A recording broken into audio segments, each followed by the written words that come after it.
친구들 안녕. 좋습니다. 자, 7번째 시간으로 돌아왔어요. 오늘 수업의 제목은 진나라입니다. 진나라의 통일 과정, 그 다음에 진나라의 유명한 왕이었던 진시황의 정책에 대해서 알아보는 걸 중심으로 수업을 진행해 보도록 하겠습니다. 자, 우리가 지난 시간에는 춘추전국 시대를 공부를 했어요. 춘추전국 시대가 뭐였습니까? 중국의 수많은 나라들, 제후들이었던 애들이 내가 왕할래라고 하면서 등장했던 엄청나게 많은 나라들의 각축전이 바로 춘추전국 시대였죠. 결론만 얘기하면 이 춘추전국 시대를 통일한 나라가 바로 진나라입니다. 근데 이 진나라는 중국의 메인 지역이 우리가 황허강 유역이었잖아요. 이렇게 황허강 지역이었는데 사실 진나라는 귀퉁이에 있습니다. 지금으로 따지면 시골이에요. 이런 귀퉁이에 있던 진나라가 그럼 어떻게 이 다른 나라들을 다 끝장을 내고 중국을 통일할 수 있었느냐? 우리는 진나라는 어떻게 춘추전국 시대를 통일을 했는가라고 하는 문제점에서부터 오늘 수업을 시작을 해야 될 것 같습니다.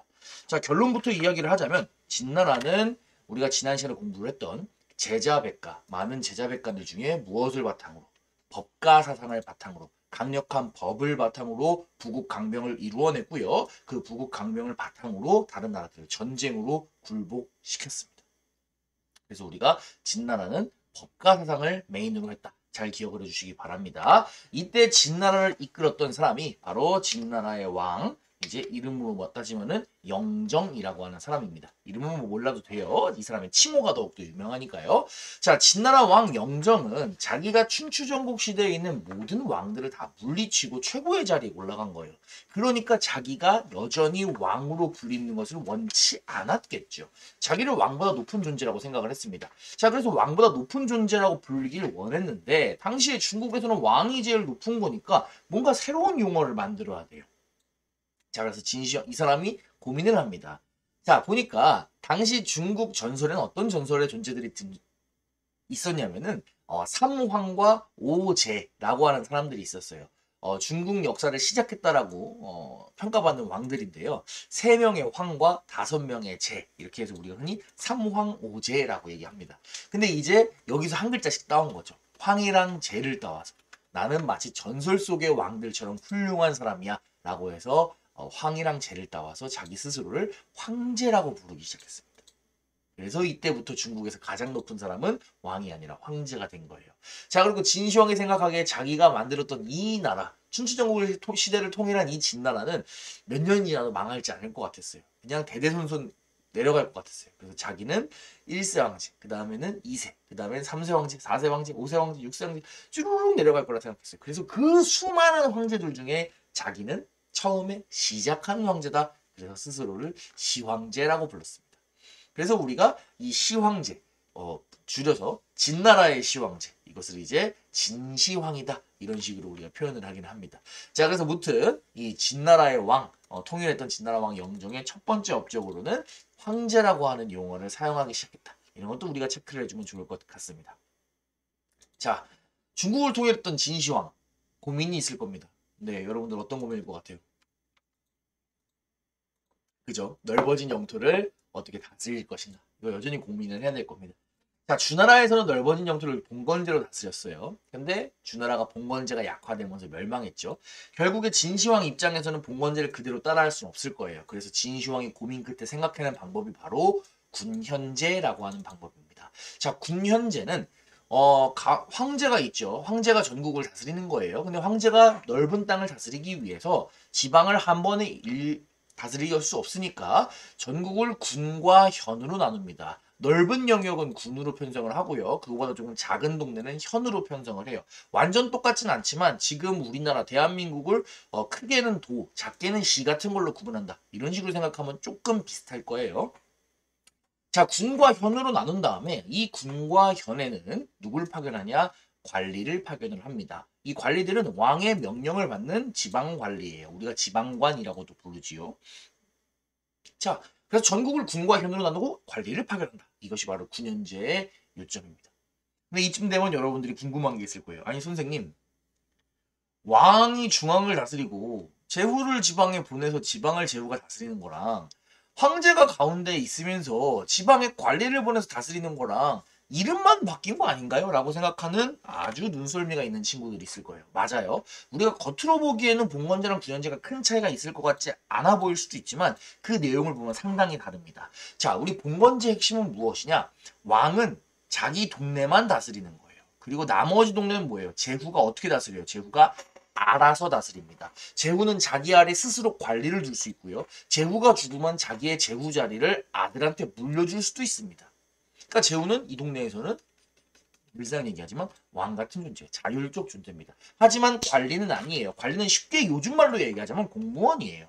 관리는 황제의 명령을 충실하게 따를 수밖에 없습니다. 그래서 황제가 관리를 파견하더라도 관리는 이 동네에서 지 맘대로 하는 것이 아니라 황제의 명령을 충실히 수행하는 겁니다. 그렇기 때문에 지방을 군과 현으로 나누고 관리를 보내면 보낼수록 집안 곳곳까지 황제의 명령이 전달된다는 거죠. 결국에 봉건제랑 군현제랑 둘 다 넓은 영토를 효율적으로 다스리기 위한 제도임에는 똑같지만 황제, 중앙에 있는 권력의 차이는 군현제가 월등히 높다라고 하는 겁니다.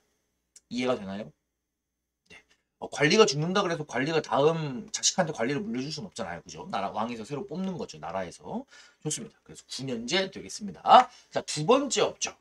자, 진시황은 수도를 중심으로 여러 가지 도로들을 정비를 했습니다. 자, 우리가 지지난 시간에 아케메네스 왕조 페르시아의 다리우스 1세의 업적을 공부를 했어요. 다리우스 1세는 중앙과 지방을 연결하는 왕의 길이라고 하는 것들을 놓았죠. 진시황도 마찬가지입니다. 진나라 곳곳을 연결하는 도로망들을 정비를 했다. 좋습니다. 자, 세 번째, 화폐, 도량형, 문자를 통일을 합니다. 춘추 전국시대가 지속이 되면서 각각 나라별로 화폐도 다르고 도량형도 다르고 문자도 조금씩 달라졌어요. 그런데 이것을 하나로 통일을 한 겁니다. 바야흐로 통일 왕국, 하나의 제국을 만들기 위한 황제의 정책이었죠. 자, 모양이 특이하게 생겼지만 돈입니다. 이 돈들 전부 다 진나라 동전으로 통일을 하고요. 도량형 역시 하나로 통일하고요. 글자가 조금씩 달라요. 갑골문에서 시작했지만 시간이 지나면서 동네별로 조금씩 달라진 글자의 모양도 하나로 진나라 스타일로 통일을 한다. 이렇게 여러분이 생각을 해주시면 좋겠습니다.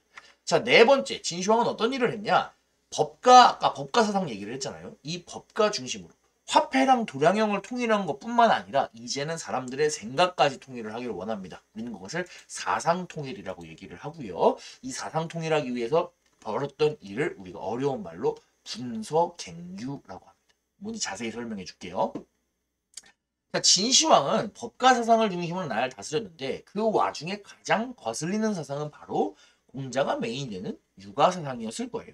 자, 육아에서 가장 중요하게 생각하는 것이 무엇입니까? 어진 마음, 인과 그 다음에 도덕스럽게 정치하는 도덕 정치였죠. 하지만 진시황은 강력한 법을 바탕으로 법을 어기는 사람에게 도덕은 필요 없죠. 어진 마음이 필요가 없어요. 법을 어기는 사람에게는 강력한 법을 바탕으로 공포스러운 정치를 했던 것이 진시황입니다. 이러한 상황에서 이런 이야기를 하는 육아를 따르는 수많은 학자들 진시황의 마음에 들지 않았을 겁니다. 그래서 진시황은 분서갱유라고 하는 사건을 일으켜요. 분서는 뭐냐? 책을 불태운다. 땅에 묻는 거예요.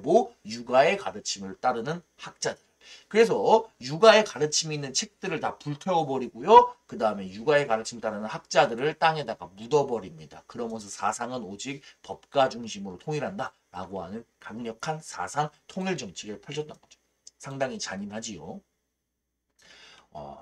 그래서 분서갱유 여러분들 잘 알아두시면 좋을 것 같습니다.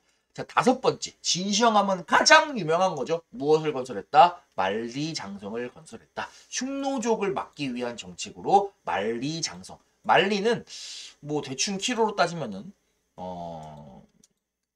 1, 2에 400m거든요. 그러니까 4,000km 정도 되는 거네요. 실제로 남아있는 것도 한 4,000km에서 5,000km, 6,000km 이 정도 남아있다고 합니다. 이름이랑 맞는 거죠. 만리나 되는 엄청나게 긴 성을 얘기합니다. 쉽게 얘기하면 담벼락을 만든 거예요. 담벼락을 만들어가지고 흉노족이 못 건너오게 만드는 그런 방어 시스템을 구축했다. 이렇게 생각을 해주면 좋겠습니다. 물론 지금 여러분들이 중국에 가면 볼 수 있는 만리장성이 진나라 때 진시황이 딱 만들고 그 다음에 안 만든 건 아니에요. 진나라 때 진시황이 만리장성을 처음 만들고 그 다음에 그 뒤에도 계속해서 조금 업데이트가 되고 추가 건설이 되면서 지금에 이르는 거긴 합니다. 근데 무튼 만리장성으로 가장 유명한 사람은 뭐니 해도 진시황일 수밖에 없죠. 자, 흉노족이라고 하는 개념이 나왔으니까 흉노족 조금 살펴보도록 하고 갈게요. 자, 흉노족은 뭐 하는 사람이냐? 흉노족은 쉽게 이야기하자면 중국 북쪽에 사는 유목민족입니다. 자, 중국을 좀 살펴보면은 중국인들은 자, 황허강과 창장강 유역을 기본 메인으로 해서 이쪽 동네에 살고 있습니다. 자, 여기는 중국인들이 살고 있는 공간이에요. 그리고 중국인들은 주로 농사를 짓는 농경민족입니다. 정착해서 사는 사람들이에요. 근데 반면에 이렇게 농사를 짓는 땅인 중국 메인 영역 북쪽에는 넓은 초원이 펼쳐져 있어요. 그리고 이 초원의 주인은 누구냐? 유목민족들입니다. 자, 유목한다는 건 무엇이냐? 여기저기를 돌아다니면서 가축을 기른다는 뜻이에요. 왜? 넓은 초원에서 말 키우고 양 키우고 하는 사람들 있잖아요. 그죠? 자, 그런 사람들을 유목민족이라고 합니다. 우리가 중국 역사를 공부하면은 중국 북쪽에 있는 유목민족들은 여기저기를 돌아다니면서 생활을 하다가 식량이 부족해지면은 정착해서 식량을 생산하는 중국 민족을 약탈을 하는 그런 습성을 보여줍니다. 자, 그런데 그 중에 가장 대표적인 유목민족 중에 하나가 바로 흉노족이다. 여러분 이렇게 생각을 하시면 좋을 것 같아요. 자, 흉노족은 한때 유목제국으로서 드넓은 초원을 지배했던 잘 나가는 민족이었고요. 진나라를 위협했고요. 우리가 다음 시간에 배울 한나라 시기에는 어떤 일까지 있었냐? 한나라와의 전쟁에서 승리해서 한나라가 공주와 공물을 흉노족한테 바칠 정도로 그 정도로 잘 나가던 녀석들이 바로 흉노족이다. 이렇게 생각을 해주시면 좋겠습니다. 그냥 뭐 말 타고 댕기고 뭐 소 키우고 양 키운다 그래서 뭐 문화가 발달을 안 한 건 아니었어요. 남아있는 문화재들 보면은 뭐 상당하죠. 그래서 뭐 흉노의 금관, 그다음에 흉노의 벨트 장식, 뭐 흉노의 귀걸이 이런 것들을 보면 중국 스타일이랑은 또 약간 다른 것들을 볼 수 있어요. 보면은 막 사자가 지금 소 같은 걸 잡아먹고 있는 모습이죠. 그다음에 이것도 뭐 뼈 같은 걸로 돼 있고, 그러니까 굉장히 뭐라 그래야 될까? 좀 전투적인 느낌이 난다고 해야 될까요? 그죠? 여기도 보면은 뭐 야생동물 같은 걸 잔뜩 장식을 했어요. 그러니까 중국이랑은 문화가 또 살짝 다른 겁니다. 무튼 이런 독자적인 문화를 갖고 있었던 흉노족, 얘네들이 계속해서 중국 땅을 침범을 합니다. 그러니까 진시황이 어떻게 했다? 지금 빨강색이 진시황의 진나라의 영역입니다. 그러니까 어떻게 했다? 위쪽에다가 장성을 쌓는 겁니다. 길게 만리 장성을 쌓아서 이 안쪽은 중국 민족의 영역이다. 넘어오지 마라. 니들 유목민족은 여기서 니들끼리 북쪽에서 소 키우고 양 키우고 잘 살아라. 넘어오지 마. 라고 하면서 장벽을 세운 겁니다. 그것이 무엇이다? 만리장성입니다. 물론 이 만리장성 어마어마하게 크잖아요. 그러니까 그거를 만드는데 굉장히 많은 노동력이 투입이 됐을 거고요. 만드는 과정에서 사람들은 굉장히 많은 피해를 입었겠지요. 진나라 또 법과 세상이잖아요. 엄격한 법을 바탕으로 해가지고 이걸 만들 때 뭐 기일을 지키지 못한다거나 아니면 제대로 못한다거나 하면은 법에 따라서 아주 가혹하게 처벌을 했어요. 그러니까 백성들의 삶이 팍팍할 수밖에 없었겠죠. 자, 만리장성 이외에도 진시황은 뭔가 큰 걸 짓는 걸 좋아합니다. 우린 이걸 어려운 말로 뭐라 그러냐? 대규모의 토목공사다. 이렇게 얘기를 합니다. 자, 어떤 것들을 예로 들 수 있냐? 아방궁이라고 불리는 거대한 궁궐이 있었어요. 그런 궁궐을 만들었습니다. 지금은 싹 다 불타서 없어졌어요. 하지만 상상도랑 복원한 걸 보면은 그 규모를 우리가 대충 유추할 수 있죠. 어마무시하죠. 지금으로부터 한 2000년도 훨씬 전의 이야기인데 대단합니다. 자, 이 아방궁이란 말 우리가 지난 시간에 춘추전국 시대를 비유적으로 많이 쓰는 용어라 그랬잖아요. 이 아방궁 역시 비유적으로 많이 쓰는 표현입니다. 자, 선생님 뉴스를 하나 갖고 왔어요. 최신 따끈따끈한 뉴스예요. 보니까 월드라고 하는 거니까 세계 뉴스네요. 근데 뭐라고 돼 있어요? 푸틴의 아방궁이 등장했다. 자, 푸틴. 이 아저씨 알죠? 여러분들. 예, 러시아의 대통령이잖아요. 근데 푸틴이 아방궁에 등장했대요. 이 사람 중국인도 아닌데 무슨 말일까요? 자, 볼게요. 또 다른 호화 비밀 별장이 폭로가 되었다. 핀란드 접경지에 여의도의 1.4배 저택에 세 채가 있고 요트 정박장까지 있다. 이제 알겠죠? 예. 푸틴이 어마어마한 크기의 뭔가 비밀 별장이 있는데 그것이 마치 진나라의 진시황의 아방궁과 같을 정도로 어마어마한 크기와 규모와 사치스러움을 자랑을 했다라고 이제 비판을 하고 있는 거죠. 그래서 이것처럼 아방궁은 현재 약간 굉장히 사치스럽고 거대한 그런 대저택 이런 것들을 우리가 비유적으로 쓸 때 많이 쓰는 표현이니까 여러분들 아방궁 같이 기억해 주시기 바랍니다. 자, 살아서는 아방궁이었고요. 죽어서는 무엇을 만들었냐? 진시황릉. 자기가 죽어서 묻힐 무덤을 또 어마어마하게 크게 만들었습니다. 자, 릉은 우리가 왕이나 황제의 무덤을 말하는 게 릉이에요. 우리가 일반인들은 묘라 그러죠. 왕은 릉입니다. 자, 진시황 릉에가 보면 뭐가 있냐? 병마용이라고 하는 것들이 있습니다. 병마용은 뭐냐? 이렇게 생긴 것들이. 자, 자기가 죽고 나서 자기를 지키기 위한 병사들과 말 이런 것들을 흙으로 구워가지고 잔뜩 만들어 넣어가지고 자기의 무덤 근처에다가 같이 묻어 놓은 겁니다. 자기의 사후세계 때 자기를 보좌하라고요. 그 규모가 어마무시합니다. 예. 그리고 이것들 하나하나를 그냥 틀로 만든 게 아니라 한 명 한 명에 생긴 것들이 조금씩 조금씩 달라요. 그러니까 굉장한 공을 들여서 만든 걸 볼 수 있죠. 와, 이 규모가 정말 어마어마합니다. 정말 말 그대로 군대를 만들었다가 묻어놓은 거예요. 진시황릉의 규모가 어느 정도냐? 이 어마어마한 병마용 자체도 진시황릉 바로 옆에 있는 게 아니에요. 진시황릉이 있다고 하면 진시황릉의 전체 규모는 2km랑 1km. 와, 대단하네요. 이 정도의 어마어마한 규모였는데 병마용이 발견된 건 여기예요. 근데 여기가 1km 정도 떨어져 있대요. 그러니까 이것조차도 메인이 아닌 거야. 자, 메인 지역에는 수많은 건물들이 있고요. 가운데에는 진시황의 무덤이 있었을 거라고 이제 보고 있습니다. 진시황의 무덤은 최근에 보면은 이렇게 생겼어요. 아, 산 아니고요. 진시황의 무덤입니다. 정말 어마어마한 규모지요. 자, 진시황의 무덤 옛날에는 이런 모습이었을 거라고 생각을 합니다. 이 위에다가 흙이 덮여가지고 지금 같은 모습이 된 거예요. 자, 그 내부에 가면은 지하 공간이 있다라고 합니다. 자, 물론 이 진시황릉은 아직 발굴이 안 됐어요. 진시황릉은 천천히 발굴하고 있습니다. 진시황릉에서 1km 떨어진 곳에서 이런 병마용이 발굴이 됐어요. 그러면 천천히 이 동네들을 다 발굴을 하면서 나중에 우리가 진시황릉을 발굴할 때 발굴 기술이 굉장히 더 발달된 이후에 천천히 진시황릉을 발굴해서 그 비밀을 찾아내려고 하는 겁니다. 아직 본격적인 발굴이 이루어지진 않았어요. 자, 옛날 기록이나 전해지는 이야기에 따르면 진시황릉 안쪽에는 그런 지하 공간이 있는데 이 지하 공간은 자기가 다스리는 중국 모양으로 약간 이루어졌을 거다라고 추정을 합니다. 아무도 몰라요. 그리고 이 넓은 중국 땅을 다스리는 사람은 자기이기 때문에 그 중간에 자기의 관을 놓았을 것이다. 그리고 생전처럼 굉장히 어마어마하고 화려한 궁전과 같은 그런 지하 건물들로 그 궁전을 장식했을 것이다. 그리고 수많은 보물도 당연히 묻혀 있을 것이다. 라고 사람들이 추정을 합니다. 선생님도 정말 궁금해요. 안에 뭐가 들어있을지. 중국에서 조금 빨리 발굴을 하지만 궁금증이 해결될 수 있을 것 같은데 또 발굴되면 여러분도 공부할 내용이 늘어날라나? 그죠? 예. 그래서 아무튼 진시황릉이 되겠습니다.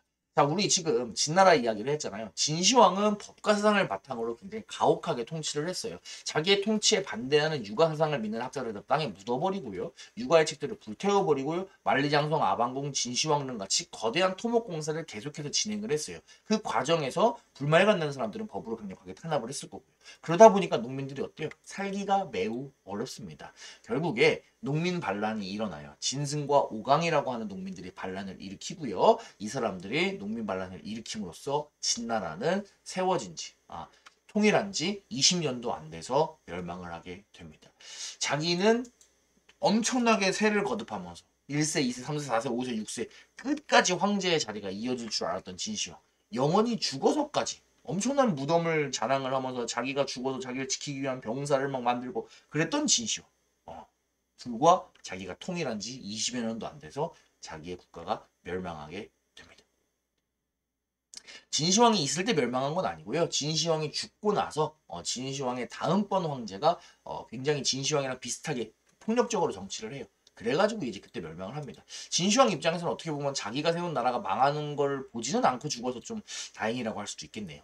자, 아무튼 오늘은 진나라 공부를 했습니다. 자, 진나라가 통일할 수 있었던 원동력은 강력한 법과 사상을 바탕으로 통치를 했기 때문이다 라고 정리를 했고요. 진시황의 정책을 6가지 정도로 알아보았어요. 먼저 진시황은 최초에는 황제라고 하는 칭호를 처음 사용한 인물이고요. 지방을 다스리기 위해서 관리를 파견하는 군현제. 자, 군현제와 봉건제의 차이를 여러분들이 잘 비교를 해서 공부를 해주세요. 도로만 건설하고요. 화폐 문자 도량형 통일하고요. 사상도 법과 사상으로 통일했어요. 그 과정에서 일어난 사건이 분서갱유입니다. 만리장성과 아방궁 진시황릉 같은 많은 토목공사를 함으로써 백성이 힘들어졌습니다. 자, 무리한 토목공사, 대규모 토목공사를 하면서 백성이 힘들어지고 이것이 나라의 위기를 초래하는 것은 우리가 앞으로 역사를 공부하면서 자주 등장하는 일들이니까 우리가 오늘도 한번 체크를 해주시기 바랍니다.